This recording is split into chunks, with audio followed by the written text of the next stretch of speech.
ईमानदार लोहार और व्यापारी। एक व्यापारी था जो अपने किसी कार्य की वजह से एक गांव में पहुंचा।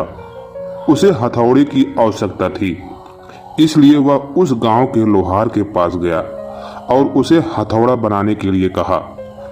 लोहार ने व्यापारी के कहे अनुसार हथौड़ा बनाया। व्यापारी ने जब हथौड़ा देखा तो उसे वह हथौड़ा बहुत अच्छा लगा। हथौड़ा लेकर वह अपने नगर आ गया और नगर में उस लोहार की कार्यकुशलता की प्रशंसा करने लगा। लोहार की प्रशंसा व्यापारी के मुख से सुनकर नगर के अनेक लोग लोहार के पास अपने लिए हथौड़ा बनवाने जाने लगे। देखते ही देखते लोहार की कुशलता की चर्चा हर जगह होने लगी। कुछ दिनों बाद शहर के एक बहुत बड़े व्यापारी जो दूर दूर तक व्यापार करने जाया करते थे, वह जब नगर में लौटा तो उसने भी लोहार के बारे में खूब प्रशंसा सुनी। वह लोहार के पास गया और लोहार से बोला, मैंने तुम्हारी खूब प्रशंसा सुनी है। मैं तुम्हें दूसरों के मुकाबले 4 गुना कीमत दूंगा, लेकिन शर्त यह होगी कि भविष्य में तुम सारे हथौड़े सिर्फ मेरे लिए ही बनाओगे और किसी दूसरों के लिए नहीं।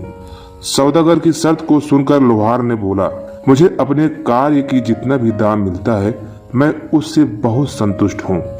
मैं अपनी परिश्रम का मूल्य स्वयं ही निर्धारित करता हूँ और आगे भी करना चाहता हूँ।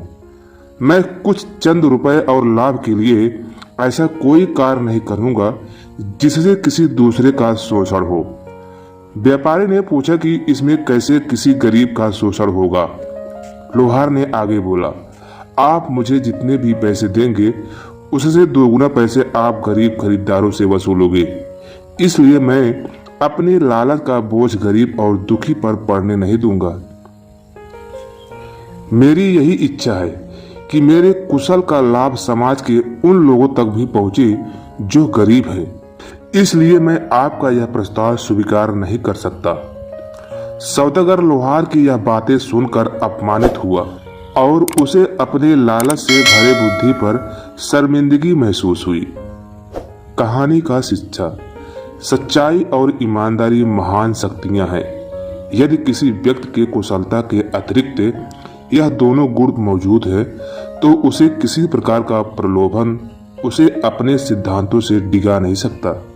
आज के समय में लालच और बेईमानी के कारण लोग कपड़ों की तरह अपने सिद्धांतों को और विचारधारा को बदलते हैं।